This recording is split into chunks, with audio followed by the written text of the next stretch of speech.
Okay, all right, guys. Afternoon, everyone. How you guys doing? It's me, Young Liu, here again.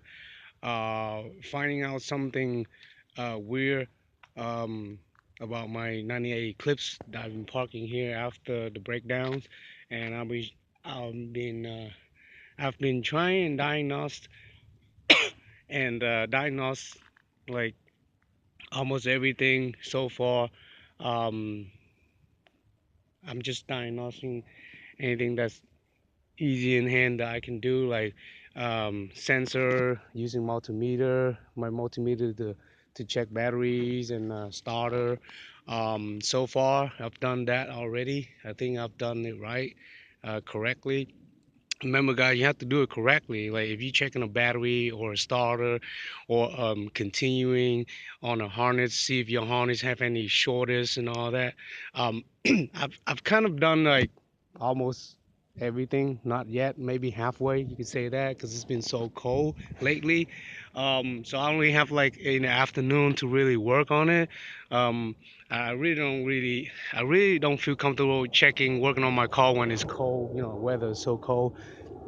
And let me go into detail about here's what's going on. So I'm gonna probably have to make.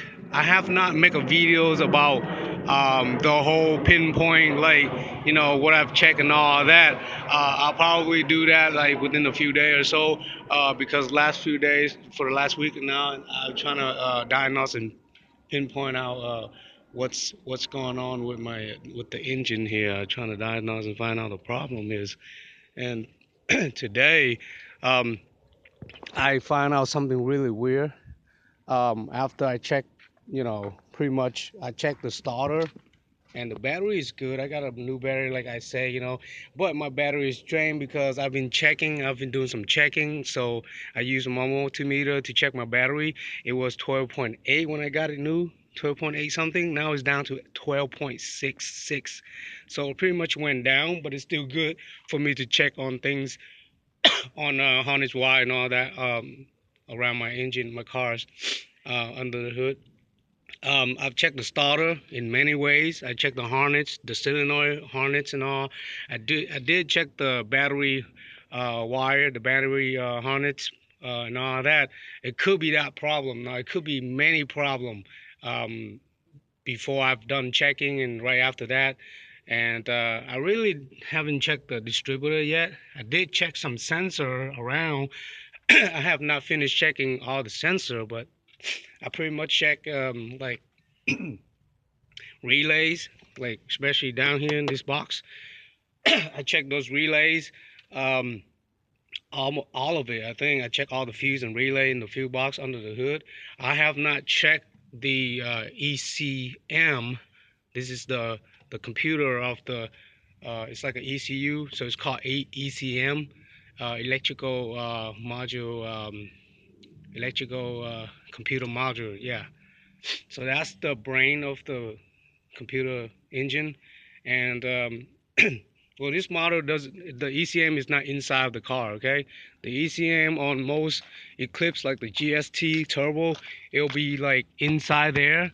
Last time I checked behind the radio, I have not seen it. I did see like three big wires, but I have not seen further see if it's had like a ECM in there, but I doubt it.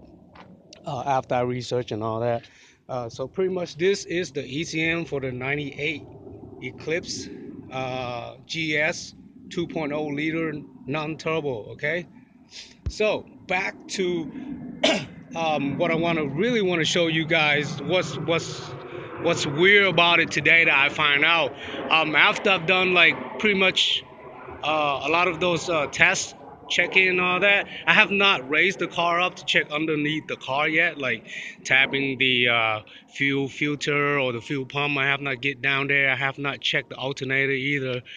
So pretty much anything down there. I have not checked the oil from down there. I have not even checked on top of these spark plugs and all that up here yet. I have not even checked this out to check and see what's causing the problem, see if there's any break in there. um, but back to the weird thing that I want to tell you guys here is that um, after I find out and I pinpoint where's the problem might causing.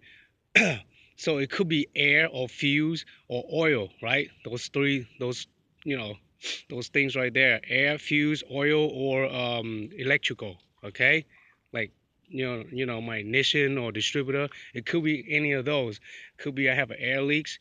Could be, but I'm pretty sure it has to do got something to do with my throttle body at this point, because the main reason it dies is before that my RPM went higher, okay, when it start cold. So the RPM went higher, and then later on, a few weeks or a few days later, the RPM start changing, like it goes up and down like that, it surges. So I've done a lot of research, and a lot of people, have the same problem, saying that it got something to do with the air, okay, the the air and the fuse, um, pretty much things like that, and it could be sensor too. So, but it has to do with something up here on the top of the engine, like the throttle body, and some of the hose are like losing. Okay, so I still have to buy new hose, uh, to replace it and see what's happening.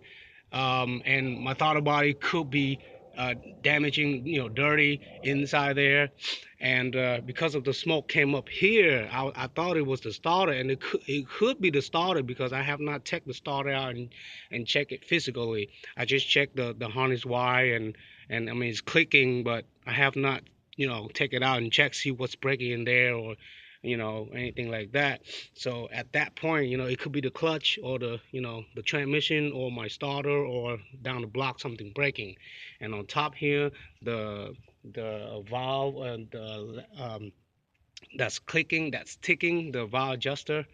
I mean the valve, what's it called? Last adjuster. Yes. The rocker arms, those things could be damaged as well, but I have not checked it yet. So back to what I'm saying about what's weird. What's the weird thing that I find out today, that I just walk out and check my battery again, and my battery reads uh, voltage of 12.66, because I've been leaving it in my car for the past 2 days. I usually take it inside because it's like a new battery, but I have not done that for the past 2 days. But it's okay. I'm gonna leave it here for today, and I might have to take it inside the house today. But anyway, back to what's weird about that I find out today, guys. Guess what? I've point out the problem could be this right here, guys. That's causing my car to surge and break down, and it won't start up. Okay, could be my air. I have an air leaks. Okay, either that or fuse. And you tell me, guys. I just find out this weird thing about the EGR tube, guys. This is the EGR tube right here. You see that silver tube? Yeah, the silver tube. Yes, the silver tube that I painted. I painted when I done my rebuild, and I installed it myself. Okay, I installed it myself with the EGR, and that's the EGR right there, and the tubes is right there. I have to take out this. Uh, I should have taken out the air intake when I show you guys this video. Um, yeah, because it's covering.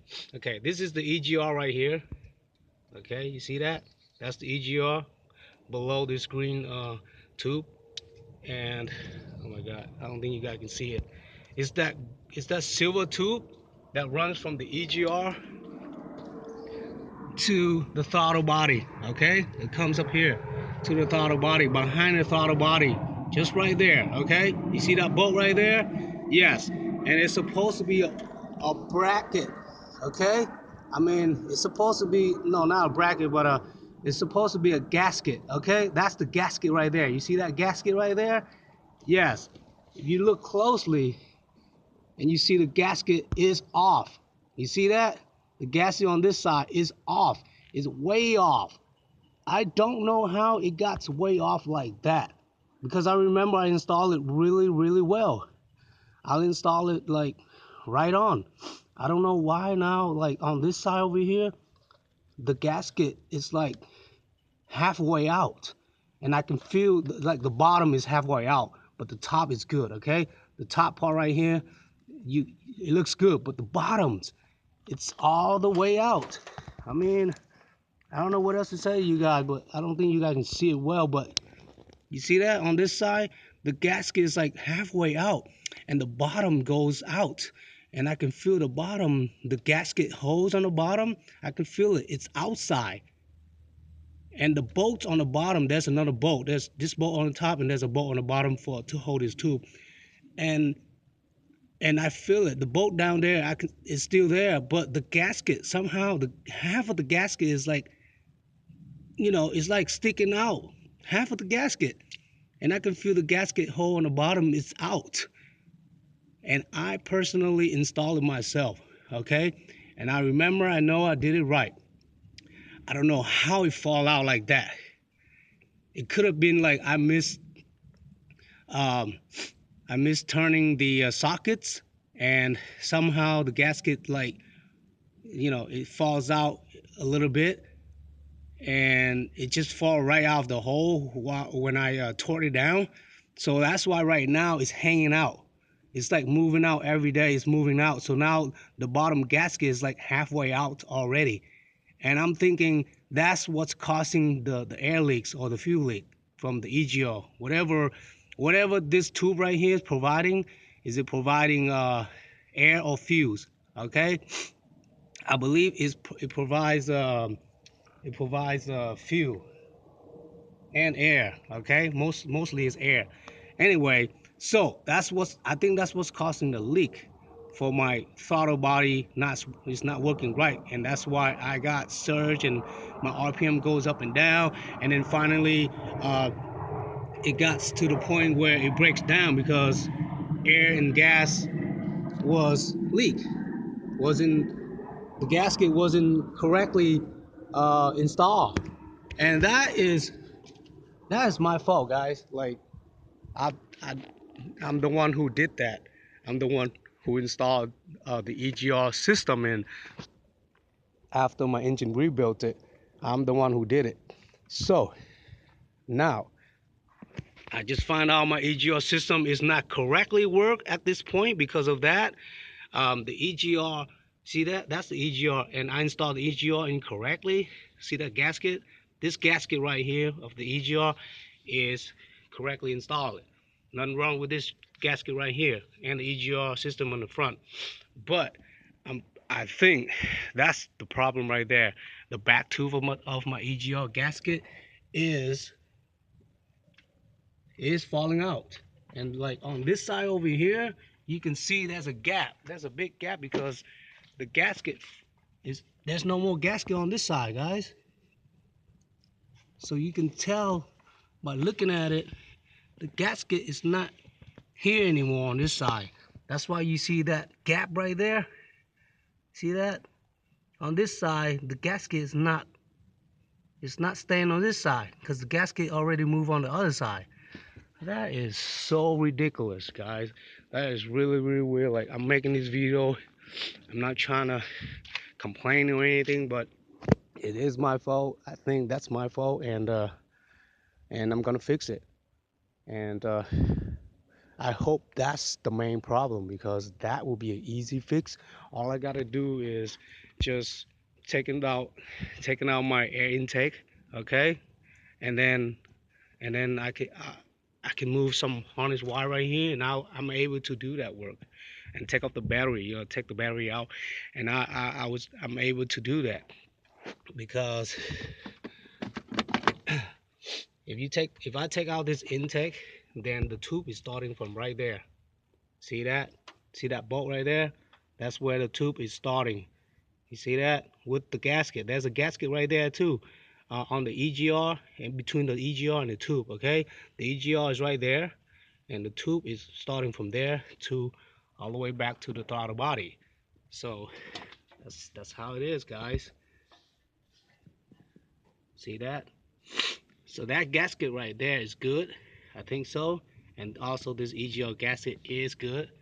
So I'm not worrying about that. So while I do that work, I'm gonna have to end up taking the tube out and Meanwhile, if I check, I can check to see the EGR tube is uh is clogged or dirty, then I can clean it right there too with some cleaner.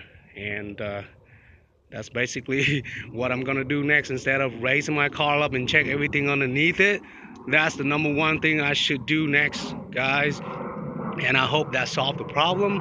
I know I still got many more things to check, like some of the relay. I have not even checked the fuel relay or anything yet.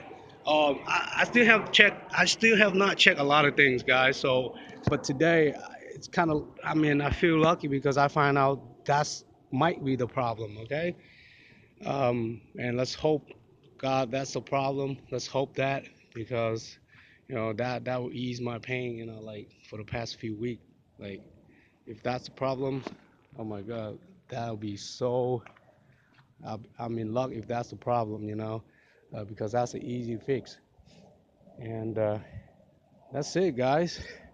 I wouldn't think this video is too long, but it is long, but it is what it is. Um, this is just to pinpoint out my EGR tube gasket is falling out halfway, and that could cause air leaks or gas leak, guys, through my throttle body. And my throttle body might have been clogged and dirty by now. So I'm gonna check on that. Meanwhile, I'm there. Check on some sensor like TPS sensor while I'm there, throttle body sensor, any sensor around the throttle body.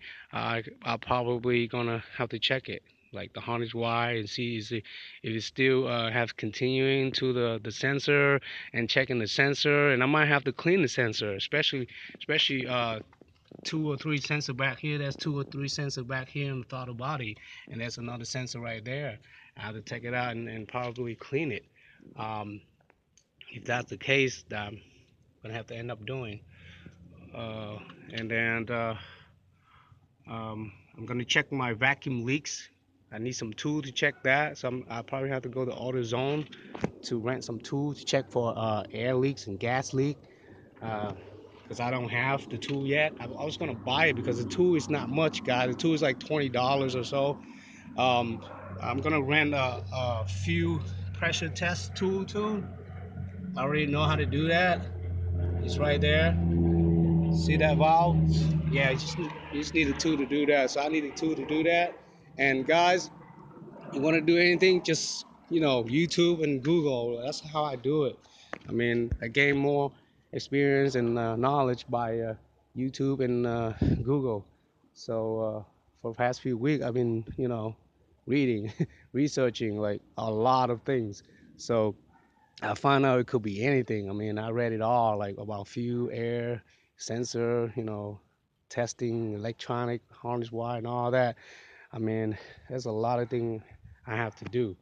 And I'm gonna make another video showing you guys from the beginning, from continuing the video that I made last time about uh, uh, after it's breaking down and I park here.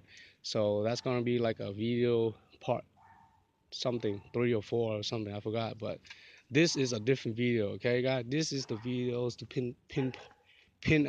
pinpoint out that problem right there, that we're uh, EGR tube gaskets falling out, and we don't know why. It could be my mistake that when I install it, okay, it could be that I didn't really check carefully when I installed it. That's why it's like cricket out, and I just tore it in, and you never know. That's why you really got to check on detail, guy. You got to look through everything, check on everything when you have a no start issue in your car engine. Okay.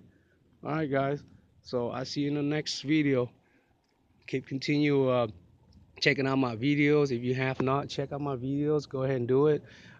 Just go ahead and thumb ups and like this video if you like it. You think it's helpful. Subscribe and comments, leaving comments and subscribe my channel, guys. All right, I see you in the next video.